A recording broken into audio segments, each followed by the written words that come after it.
जिस उपदेश से राम जी को राजकुमार भगवान राम बने, वो उपदेश आप सुन रहे हैं।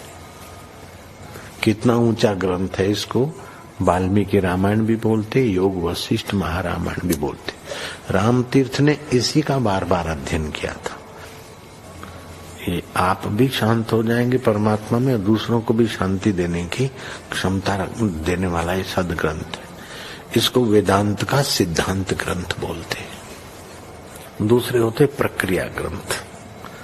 ये करके फिर कब वो आचार्य बनो तब समझो, ये तो थोड़ा पढ़ो और फिर वही सिद्धांत की बात।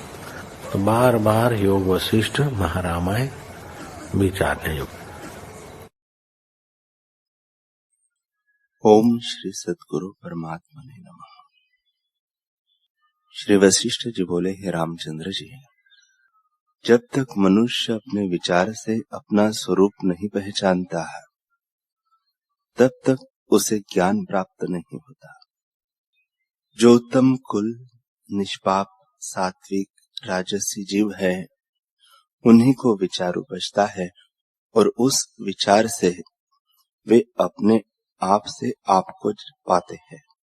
वे दीर्घदर्शी संसार के जो नाना प्रकार के आरंभ करते हैं, उनको विचारते हैं और विचार द्वारा आत्मपद पाते हैं और परमानंद सुख में प्राप्त होते हैं। इससे तुम इसी को विचारो कि सत्य क्या है और असत्य क्या है। ऐसे विचार से असत्य का त्याग करो और सत्य का आश्रय करो। जो पदार्थ आदि में न हो और अंत में भी न रहे, उससे मध्य में भी असत्य जानिए। जो आदि अंत एक रस है, उसको सत्य जानिए।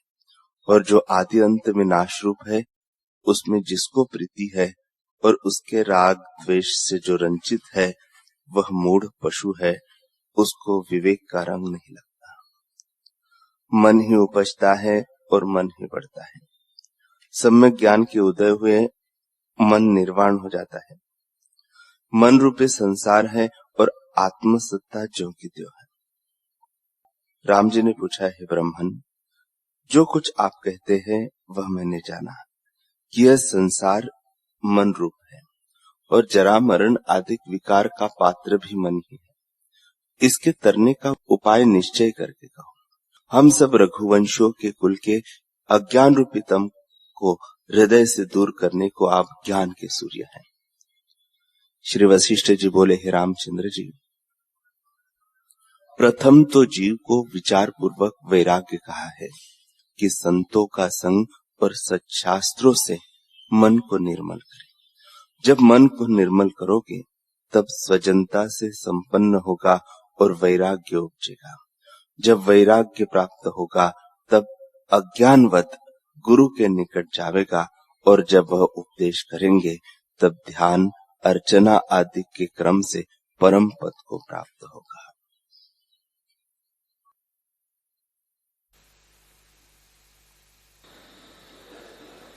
ओम श्री सद्गुरु परमात्मने नमः। श्री योग वशिष्ठ महारामायण वैराग्य प्रकरण सर्ग 22वां। श्री राम जी बोले, हे मुनीश्वर, यह जो नाना प्रकार के सुंदर पदार्थ भासते हैं, वह सब नाशरूप है। उनकी आस्था मूर्ख करते हैं। यह तो मन की कल्पना से रचे हुए हैं। उनमें से मैं किसकी आस्था करूं? हे मुनीश्वर, अज्ञानी जीव का जीना व्यर्थ है, क्योंकि जीने से उनका कुछ अर्थ सिद्ध नहीं होता। जब कुमार अवस्था होती है तब बुद्धि मूढ़ होती है। उसमें विचार कुछ नहीं होता। जब युवावस्था आती है तब काम क्रोध आदि विकार उत्पन्न होते हैं। ये सदा ढापे रहते हैं। जैसे जाल में पक्षी बंध जाता है और आकाश मार्ग को देख नहीं सकता, वैसे ही काम क्रोधादि से ढका हुआ जीव विचार मार्ग को देख नहीं सकता। जब युवावस्था आती है तब शरीर जर्जरीभूत और महादीन हो जाता है और जीव शरीर को त्याग देता है। जैसे कमल के ऊपर बर्फ पड़ती है तब उसको भंवर त्याग देता है, वैसे ही शरीर रूपी कमल को जरा स्पर्श होता है तब जीव रूपी भंवरा त्याग देता है। हे मुनीश्वर, यह शरीर तब तक सुंदर है जब तक युवावस्था नहीं प्राप्त होती।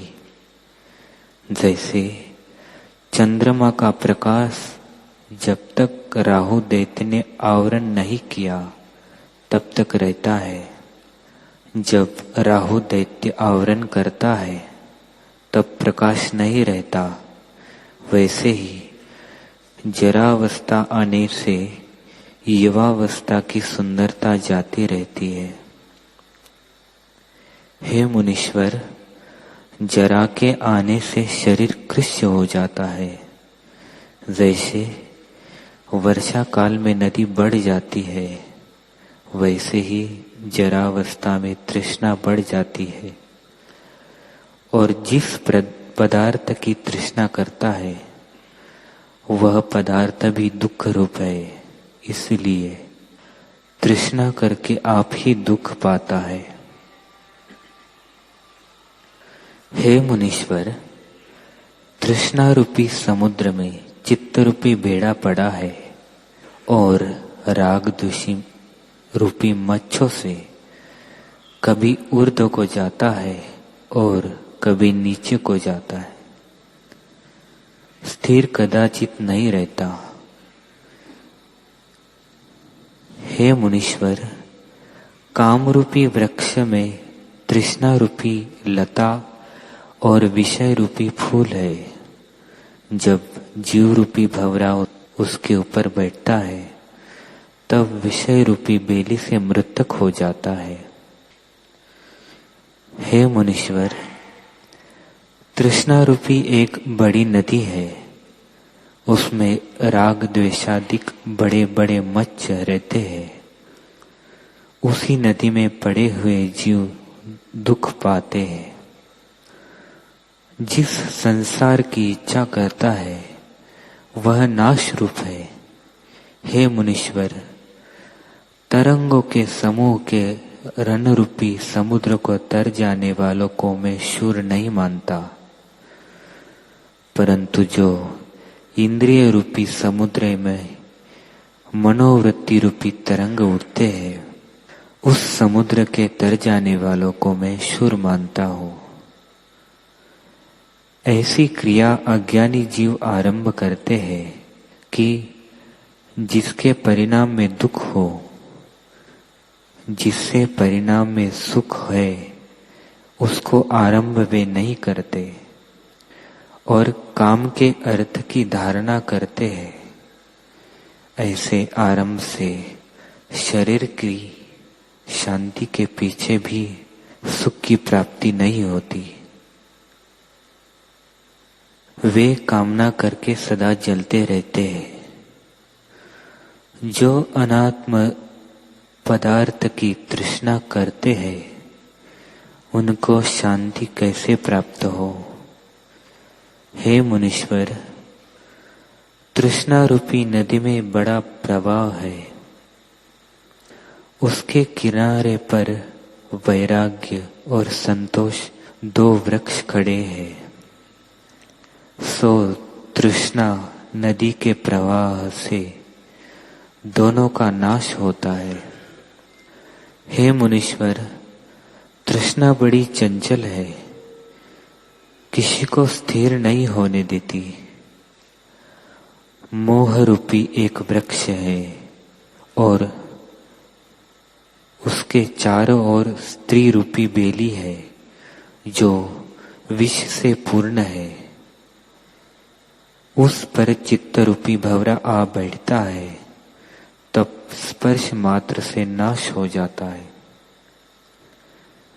जैसे मोर का पूंछ हिलता रहता है, वैसे ही अज्ञानी का चित्त चंचल रहता है, इसलिए वह मनुष्य पशु के समान है।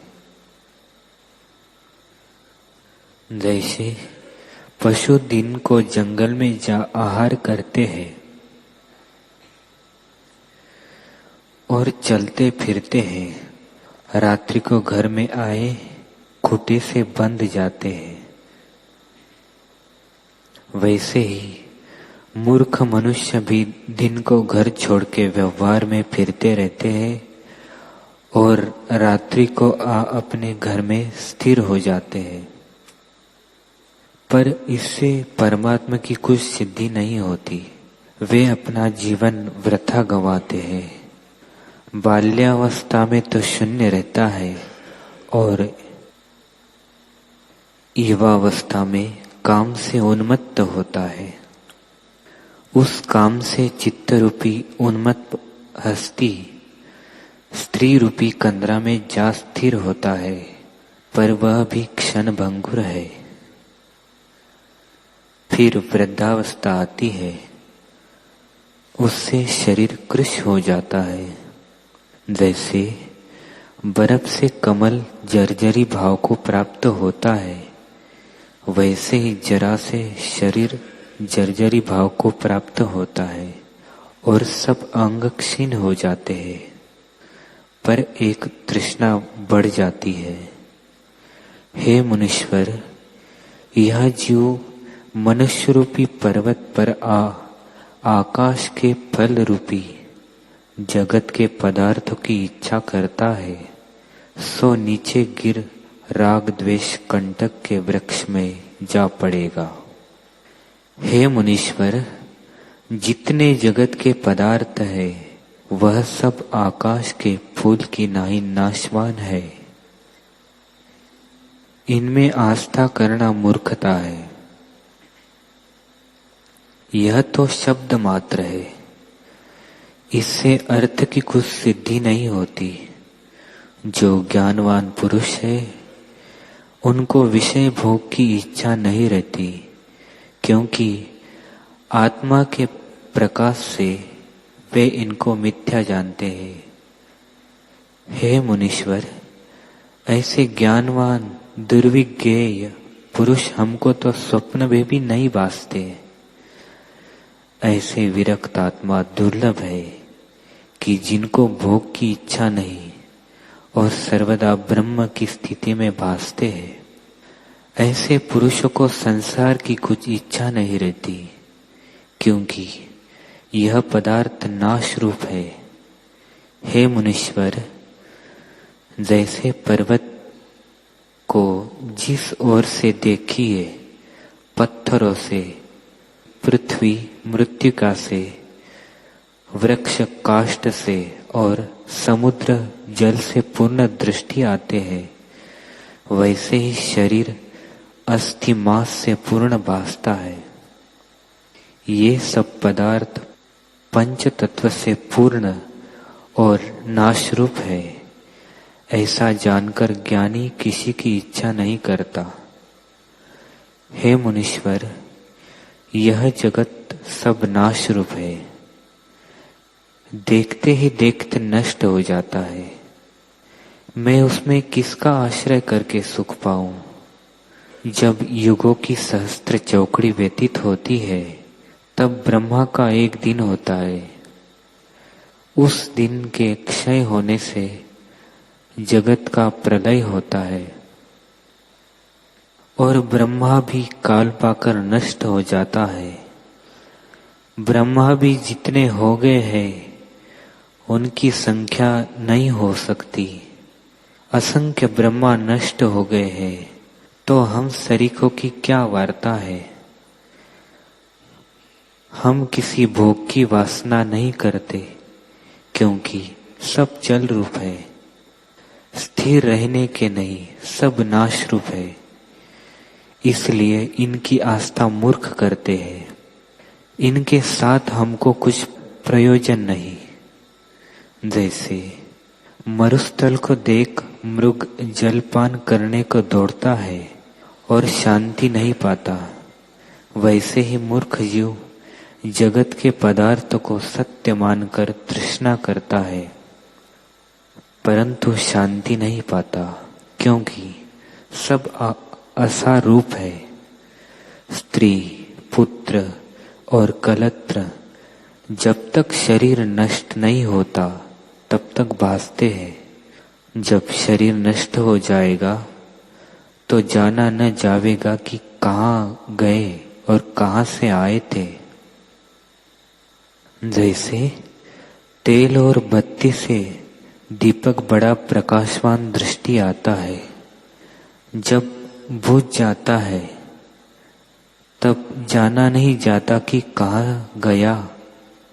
वैसे ही बत्ती रूप बांधव है और उसमें स्नेह रूपी तेल है। उसमें जो शरीर भासता है सो प्रकाश है। जब शरीर रूपी दीपक का प्रकाश बुझ जाता है तब जाना नहीं जाता कि कहाँ गया। हे मुनीश्वर, बंधु का मिलाप ऐसा है जैसे कोई तीर्थ यात्रा का संग चला जाता हो। सो सब एक क्षण की वृक्ष की छाया के नीचे बैठते हैं, फिर न्यारे न्यारे हो जाते हैं। जैसे उस यात्रा में स्नेह करना मूर्खता है, वैसे ही इसमें ही भी स्नेह करना मूर्खता है। हे मुनीश्वर, अहंता ममता की रस्सी के साथ बंधे हुए घटी यंत्र की नाई सब जीव भ्रमते फिरते हैं। उनको शांति कदाचित नहीं होती। यह देखने मात्र तो चेतन दृष्टि आता है, परंतु पशु और बंदर इनसे श्रेष्ठ है, जिनकी सम्मति देह और इंद्रियों के साथ बंधी हुई है और आगमापाई है। उनको आत्मपद की प्राप्ति कठिन है। जैसे पवन से वृक्ष के पात टूट के उड़ जाते हैं, फिर उनको वृक्ष के साथ लगना कठिन है, वैसे ही देहादिक से बंधे हुए है, उनको आत्मपद पाना कठिन है। हे मुनीश्वर, जब आत्मपद से विमुख हो जाता है तब जगत को सत्य देखता है, और जब आत्मपद की ओर आता है तब संसार इसको बड़ा विरस लगता है। ऐसा पदार्थ जगत में कोई नहीं जो स्थिर रहे। जो कुछ पदार्थ है सो नाश को प्राप्त होते हैं। इसमें मैं किसकी आस्था करूं और किसका आश्रय करूं? सब तो नाशवान भासते हैं। वह पदार्थ मुझसे कहिए जिसका नाश न हो।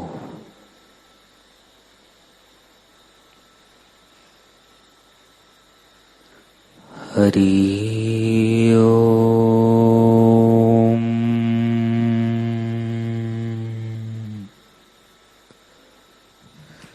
ओम सहना भवतु सहनो भुनक्तु सह वीर्यं करवावहै तेजस्विनावधीतमस्तु मा विद्विषावहै। ओम शांति शांति शांति। श्री सद्गुरुदेव भगवान की जय।